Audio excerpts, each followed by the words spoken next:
Hello!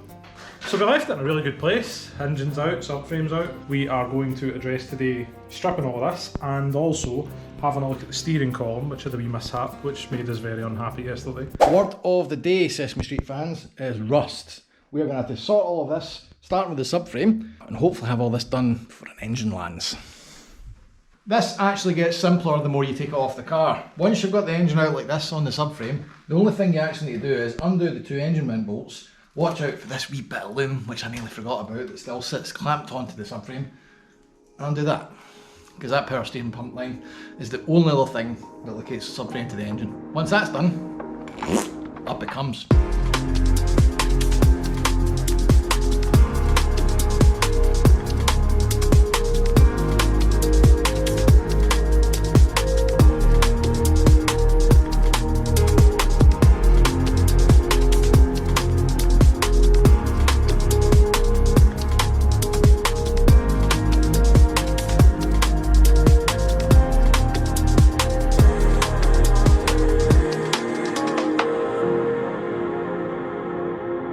It is a glorious Thursday evening. The weather is absolutely spectacular.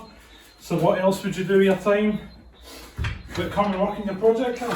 This is a Mazda MX5, which means it's made of rust. We've got a bag of goodies here, flat discs of 40 and 80 grit, steel brushes, all grinder attachments, so we're going to get this onto the grinder. Now, I've watched lots of internet videos, which has been quite an experience. You've got a camp of people who say it's the best thing since sliced bread, and another camp of people who say it's useless shit, it doesn't work, and in about 2 months' time, where the rust was will bubble through again. You need to go about it the right way. First of all, I'm going to prep these surfaces to there's no rust left. I'm literally putting this on to catch up particulate that I miss, or areas that the grinder can't get to, and ultimately to put a coating over the top of it. I'm probably not going to look so great in the arch liner, but you're never going to see it, and more to the point, the rust should hopefully be kept at bay. On the underside of the car, this car has actually been undersealed, but it seems to only have been the visible areas that got it, i.e. the floor pan. There are little bits where the chassis braces connect to that's rubbed the underseal away, or underseal hasn't quite got to.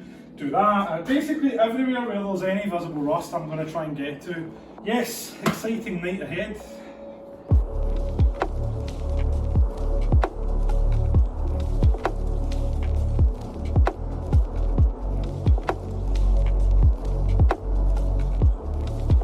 Interesting observation which both Tommy and I have shared is that most of the rust in this car at its worst is on the offside, which doesn't really make sense because in UK obviously you're on the left, puddles are at the left, at the left, and generally the left gets more abuse.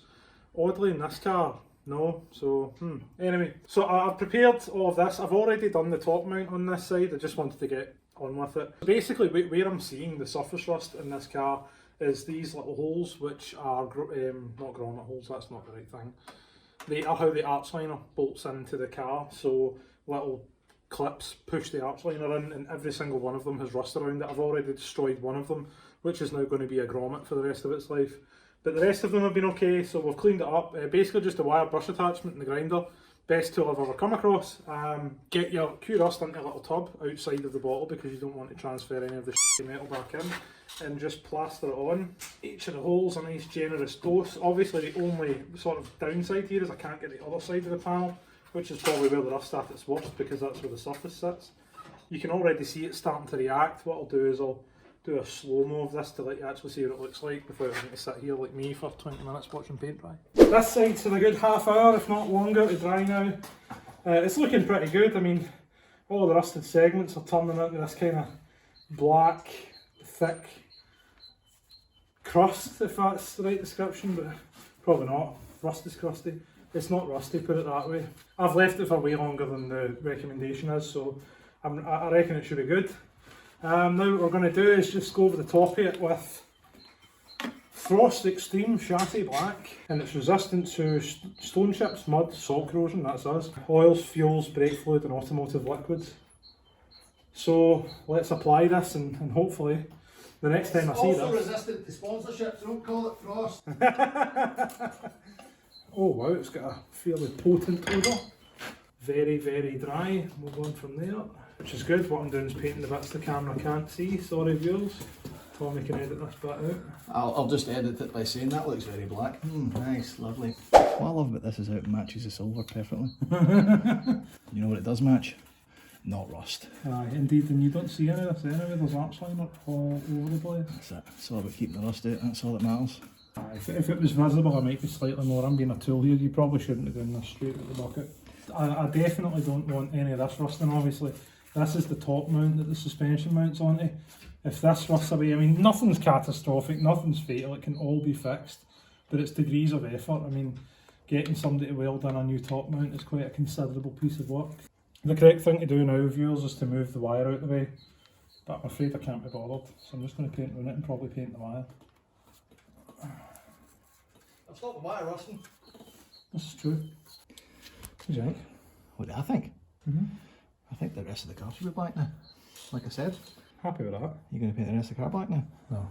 Fuck's sake. I'm now starting to take the subframe apart whilst I wait on the DeRust drying on the body. The first thing I've done is get my trusty ball joint separator out and disconnected both of the track rod ends. Next thing to do is take the steering rack off and get the whole thing away from the subframe, which will allow me to get in about it with that nice wire brush extension and make it look pretty.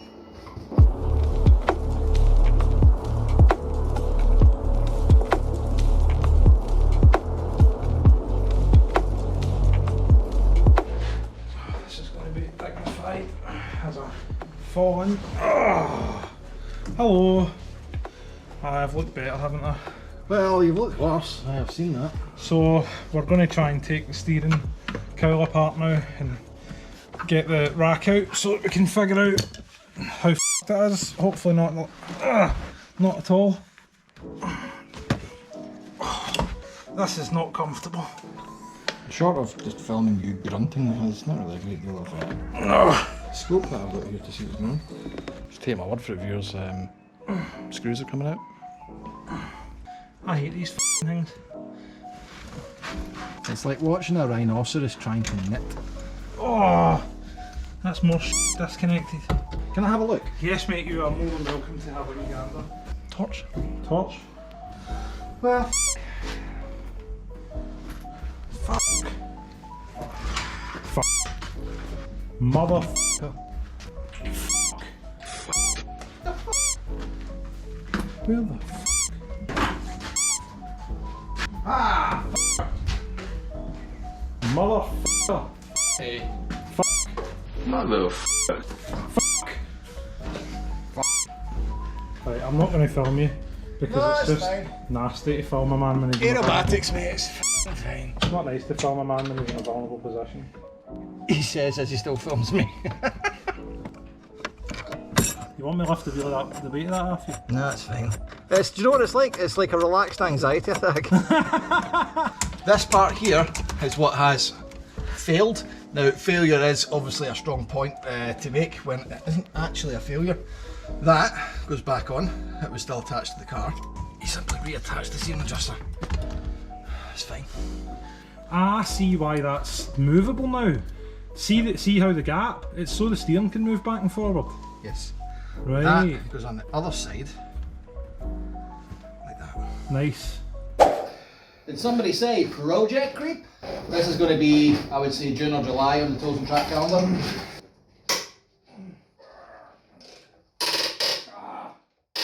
Get that. Ooh! Yeah! So, we've had a bit of creep. I lied to myself and was under some kind of illusion that we were not going to be taking the arms off. And I started working on it. I mean, you can see here we've started to get rid of a lot of the surface rust, which is great. But the arms, I figured, weren't in bad condition, so this has been a bit of a lesson for me. It looks, to my eyes, it looks sort of new. But if you cast your eyes, viewers, on this, the bushes, they are clearly perished, like very perished. The reason for this is because the arms are aluminium, so they don't rust the same way that steel does. So to my eyes, it looked okay. Clearly it's not. So we thought, right, okay, let's get the arms off, and that way we can take the whole thing apart and properly refurbish it. However, thank you, Mazda, for embedding the rear arm bush inside the subframe. So this bolt goes through a sleeve and a bush inside here, which you can't get to any way other than this little access port. The sleeve has welded itself to the bolt, which means we can't get it out. So we tried to sort of beat it out with a hammer, but the sleeve on the bush is stronger than the subframe, so it started distorting it. It's just a nightmare. So there's going to be some major surgery coming shortly to rectify that in the form of chopping open the subframe.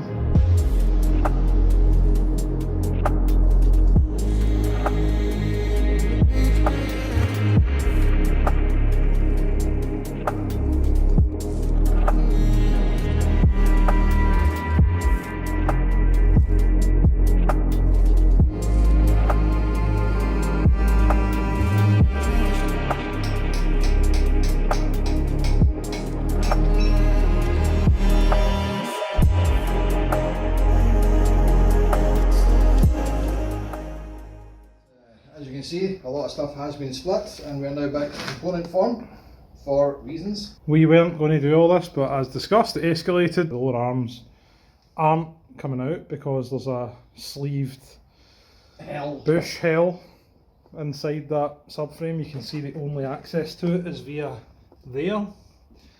But whilst I've been disassembling everything else, Thomas has been racking his brain and has come up with some ingenious solution which he hasn't shared with me yet because he wants to save it for the camera. So there's always a will and always a way, and there's a number of methods we can still use.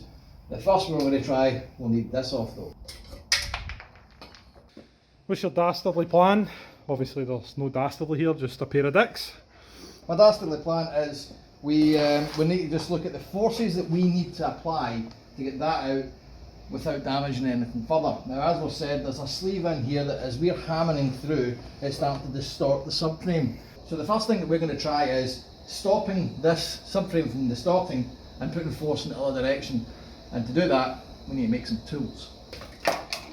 Oops. You don't need that, it's fine.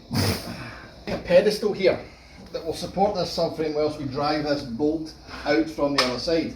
Now that pedestal is going to have a height. So, if we make it 20 centimetres long, we'll have a fighting chance.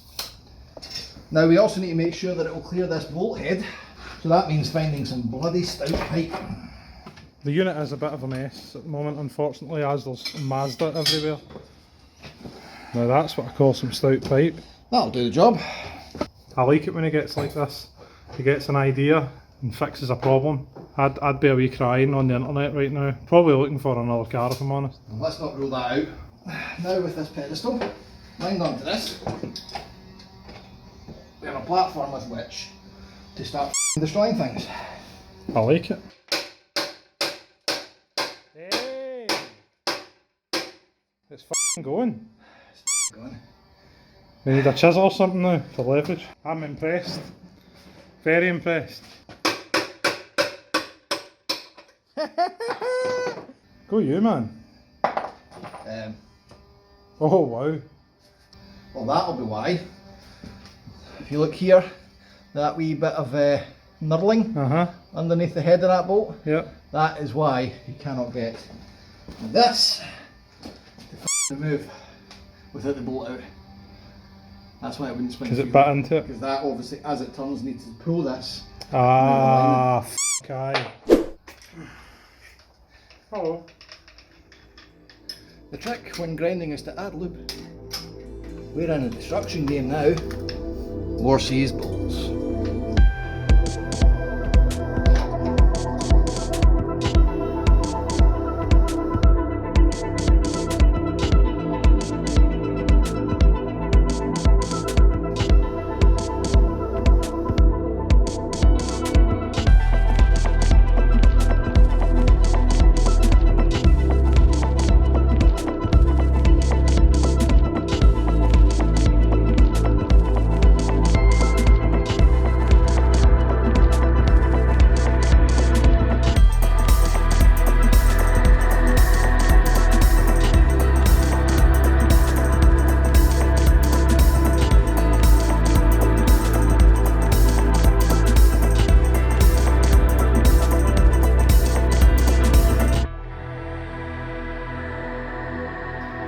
Clean, ready for phase 2. How's your subframe looking? Jesus Christ. I take it nowhere in the bottle does it say use sparingly? No. No. Definitely doesn't say that. Well, that's a relief. How many bottles did you buy? Enough, just. Clearly. The subframe's obviously using a hell of a lot of it. This is only the bottom. I don't think the subframe asked for that. Okay, I felt it needed a lot. Well, it certainly got it.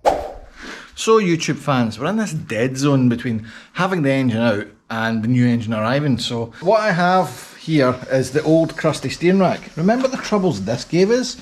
Well, I don't like this. So what we're going to do in this instance is change it. As cost is a consideration here, we're not going to go and buy one. That came off my NB and I don't need it, because if you look at this episode here, we found a solution. This is now going spare, and as luck would have it, is exactly the same as the one they use in the NC. So I'm going to chop this off, put a new one on, and then that's one less thing to worry about. How the f we got that out of the car, I'll never know. No wonder it nearly pulled the steering wheel away. Have you got anything to do? Because I've got a wee job for you. Oh, this sounds familiar. How the tables have turned. That's how that feels. I actually don't, so in the interest of not getting myself as dirty as you are. Yeah. Yes, my hands are shaking, it's time for a wee break. So, we priced the arms and they are breathtakingly expensive. Okay. I myself. So when I was taking them off, I figured, I've done arms on other cars, as I'm sure you guys have, you know, Focuses and the like. But my hot cars, you know, Focus STs, Golf Rs, are principally based on a normal hatch, which means everything's mass produced. The MX5 is not. It is mass produced, but not like a Focus. And the arms are made of aluminium. Dun dun dun. So basically a set of arms up and lower for the front is coming in at nearly £600 with all the stuff. Jesus Christ. Aye, it's frightening. So the lower arms are 260 quid and the bolts we need for them are 40, so that's 300. The upper arms are what make the rest of the cost, and they weren't that bad. Like if we could rebush them, that would be cool. And I know you've done such work before. I've seen you do it on the status error cars. This is the joy when you show off on YouTube and then people see it and go, ah! You can do a thing! Well, yes. So first and foremost, we do have the arms, and the arms themselves are safe. I mean, we've got them off, they've not been damaged at all. So these are the uppers. What we will have to address is, well, that. Now that's come off with a ball joint separator because I was a clumsy they were also f***ing solid and not coming off otherwise. So we'll have a look at this. It might be split, it might not. I'll get it decompressed. These, however, these will also need to come out simply because they're toast. Look at them, man. So there might be some polybushing happening here. So we'll have a wee look and see what they come out. But first up, let's try this.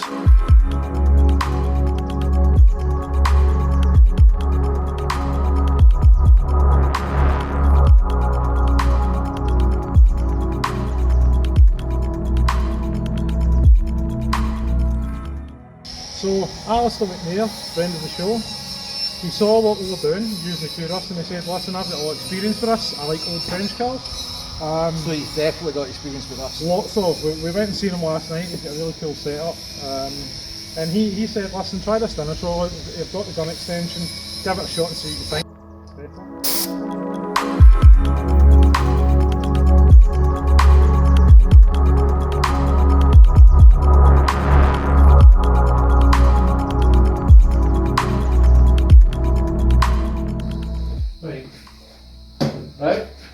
Right.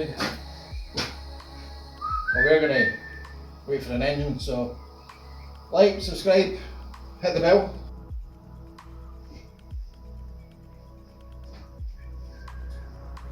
Time to tidy up, I guess.